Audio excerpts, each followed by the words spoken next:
Hey everyone, this is Ray, also known as Meatloafman at CrossoverX, here for another beautiful episode of Scene Selection. At the time of recording, Leo's in the middle of moving, so I'll be kicking things off as your guest host. And what better timing as this month, we're talking special guest characters in video games. From fighters to shooters and racers to wrestlers, many popular games have invited some freaky fish out of water to go at it with them in whatever sport they're competing in.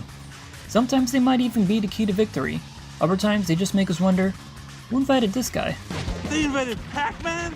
That cherry-chasing dot muncher isn't even part of this game! Regardless, we always find that it's a blast to see these strange world-hopping wackos go at it, or even lend a hand where needed in different games, especially since they make for interesting footnotes in both those franchises' histories. So today, we're gonna shout out some of our all-time favorites.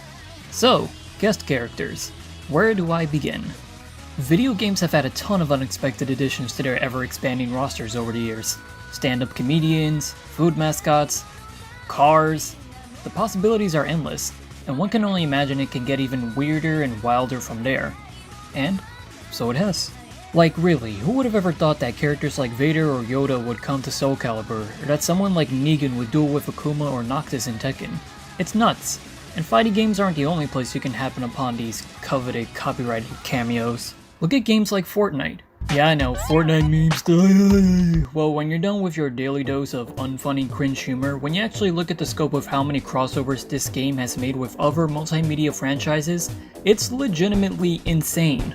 I mean, we're talking about a game where you can theoretically have characters from Marvel, DC, Star Wars, Halo, God of War, The Walking Dead, G.I. Joe, Street Fighter, Tomb Raider, Alien, Predator, and more all fighting for survival Hunger Games style in the same online match. And that's just scratching the surface, with possibly more franchises to come down the line.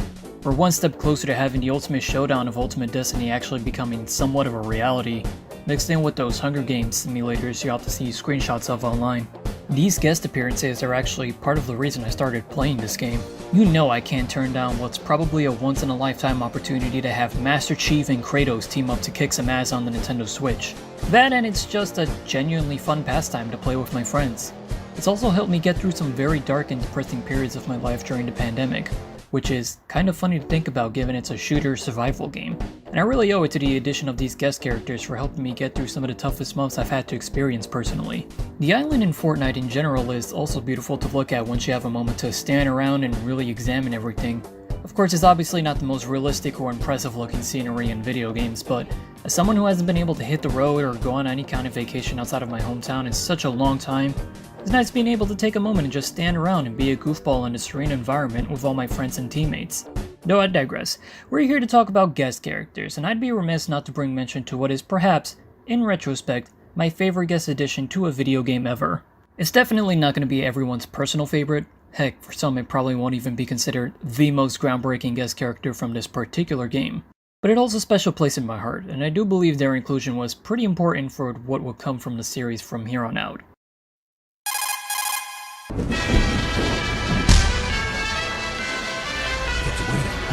Solid freaking Snake. So I wouldn't know it yet as a kid, but Snake would eventually become one of my favorite characters in fiction, period. And I have Super Smash Bros. Brawl to thank for that, given it was my first introduction to the character. The Metal Gear series in general is definitely something not everyone would be into, but man, I'd be lying if I said it wasn't a great series that, out of all Konami franchises, is the one that deserves way better from its parent company right now more than ever. Even just looking at MGS1's story, which is definitely where a lot of the influence for Snake's character in Brawl came from, alongside its sequel of course. It's a game, hell, an interactive movie, I'd even argue that tugs at the heartstrings, helped with his beautiful music, memorable voice performances, and well, solid storytelling. All of this, coupled with Snake's awesome moveset in both Brawl and Ultimate, makes him an easy main in both games and someone I've been vibing with for so many years. Heck, the story behind why he's even in Smash Bros. In the first place is quite the unexpected anecdote. Turns out Hideo Kojima himself contacted Sakurai and personally requested for Snake to appear in Melee. But it was already too late at that point to include him, so he had a spot reserved for him in Brawl, and he was announced at Brawl's E3 reveal, to the surprise of so many people who weren't expecting this M-rated icon to appear in Nintendo's star-studded Slamfest alongside Mario and Pikachu. There is obviously some precedent to Snake being in besides his creator requesting him. The Yoshi and Mario statues and Twin Snakes, along with all the other Metal Gear games that have shown up on Nintendo, but let's be real, Snake's been mainly a PlayStation icon in his prime, so him managing to make it in no problem and just out of the blue like this is insane. And we all know how insane Sonic's inclusion sometime after was, but frankly that was bound to happen eventually. Not to undermine how big of a deal that was as well, but I would argue Snake being here is just as much of a big deal. He was the first guest character to be added in any Super Smash Bros. Title. He was a character who had some of his biggest stories told on a competing console. He was someone who came from a setting that was much darker and arguably grounded in reality compared to the other Smash characters at that time. For all intents and purposes, Snake basically set the precedent for just about every other big-time guest character to come into Smash. Bayonetta, Joker, Simon and Richter, Cloud and Sephiroth, even Banjo-Kazooie if you considered that despite their history with Nintendo, they still had to work things out with Microsoft to make sure their inclusion would go off without a hitch. Did you know that the Shadow Moses Island stage contains geckos, which would technically be their first appearance in a video game, predating their true debut in Guns of the Patriots by 133 days? Super Smash Bros. Brawl, a game that's on the Wii, contained a sneak peek for content appearing in a PlayStation 3 game. That's just bonkers. Heck, I haven't even talked about the many different codec conversations you can initiate on this stage depending on who Snake is facing. They really did not have to go this extra mile, but the fact that they did is just beyond commendable. Now, Snake's exclusion from Smash 4 did admittedly kind of bum me out, given there was no real reason to remove him other than Konami and Nintendo not collaborating again to make it possible. Kojima himself even said they could totally use Snake again if they wanted, so it clearly had to be some kind of internal company matter. And if you were following the whole dispute between Kojima and Konami throughout the past decade, as well as just Konami's decisions as a company in general, the chances of Snake ever returning to the battlefield in Smash just seems less likely to probably never happening again. Of course, Snake's updated playstyle in Project M did admittedly help in alleviating his notable absence in the current official Smash games, but frankly it was still a bummer he couldn't throw hands with Mega Man or Ryu. So you can only imagine the genuine jolt of excitement I felt when Snake was not only revealed for Smash Ultimate, but also became the poster boy for the "Everyone is Here" tagline. Holy smokes, did that make my day. Snake is one of my favorite characters in visual media, one I look to as a sign of hope and motivation, overcoming all kinds of impossible odds in his own story. He's the reason I enjoy cosplaying as the guy every so often at conventions, and he basically set the modern day stage for unbelievable guest character additions in games like these. I can't thank Super Smash Bros. Enough for retroactively introducing me to him, and in this regard, Solid Snake is undoubtedly my all-time favorite guest addition to sneak his way into any video game series.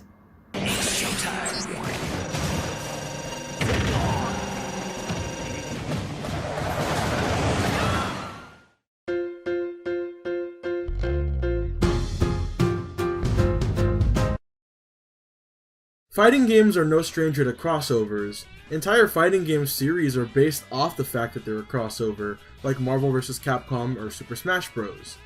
However, what happens when you put the most iconic fighting game character into other fighting game universes? Obviously, I'm talking about Ryu, who's basically like the patron saint or comfort character when it comes to fighting game characters. He's incredibly simple, his design is incredibly iconic, there's hardly anyone who doesn't know Ryu, but he's made a lot of appearances outside of the Street Fighter series.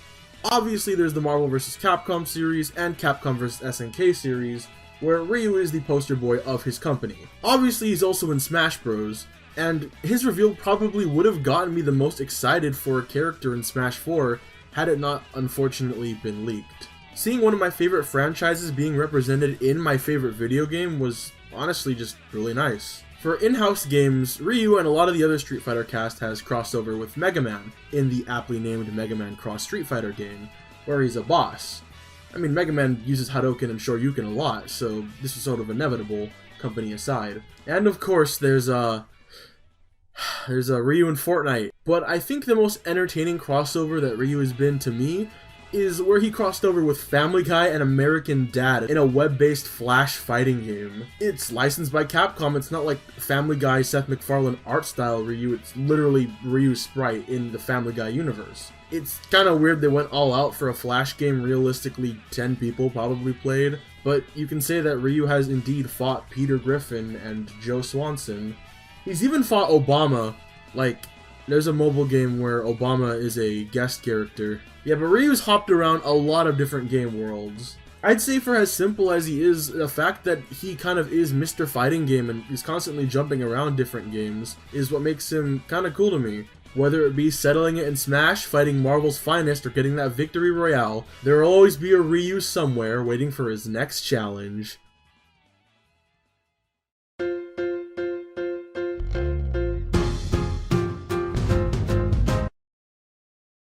Fighting games are what you usually think of for guest characters, but other genres aren't a stranger to the practice. Perhaps the most known game series to consistently bring out guest characters, outside of fighters, is NBA Jam. The initial installment of the classic arcade basketball series had a lot of the top athletes of the day, but it also included some notable figures from outside of the sport. Developer Midway was known for their team including a lot of secrets and Easter eggs, like in their Mortal Kombat games, and what do you know, there's Scorpion, Sub-Zero, Raiden, or Raiden, I don't know, Reptile. Well, unfortunately, NBA themselves requested their removal after a bit, due to the controversy of Mortal Kombat at the time. But a few other notable figures seemed to stay for a while, like the Fresh Prince himself, Will Smith, as well as his friend DJ Jazzy Jeff, and former President Bill Clinton, as well as Hillary Clinton. I'll be saying no more there. Political figures seem to be a series tradition, with Prince Charles, Sarah Palin, and Barack Obama showing up, among others.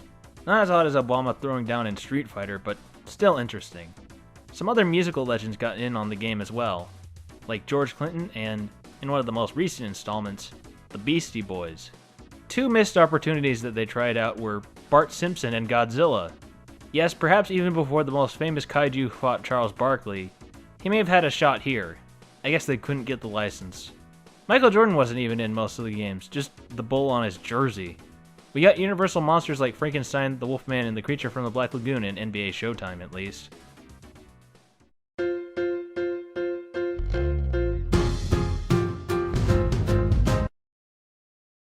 Sonic's the name, speed's my game.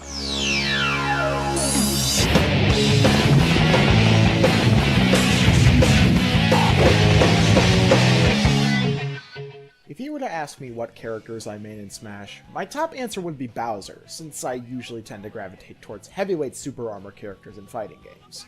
But my second answer to that question, for as long as I've been playing Smash, has been Sonic. I get that people love to make jokes about Sonic players and their usual playstyles, not that they're wrong to do so, but his inclusion in the series, and his first appearance in Brawl especially, holds a special place in my enjoyment of the Smash Bros. IP.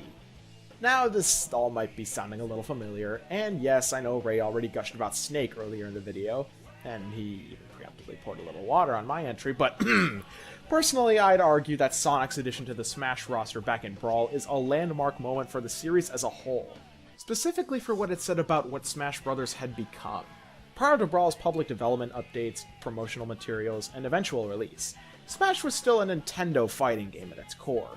64 and Melee's rosters were entirely occupied by the Big N's flagship faces, and if one would be asked to describe what they were to the larger gaming audience and landscape, they'd probably be best summed up as celebrations of Nintendo's history.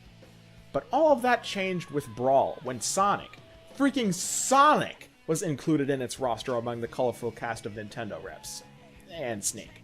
For someone who grew up in the aftermath of the console wars, and still had the image of Mario and Sonic's rivalry firmly planted in his tiny kid mind, seeing Nintendo and Sega come together to include the Blue Blur in Smash felt like not only a step forward for gaming history, but for Smash as well.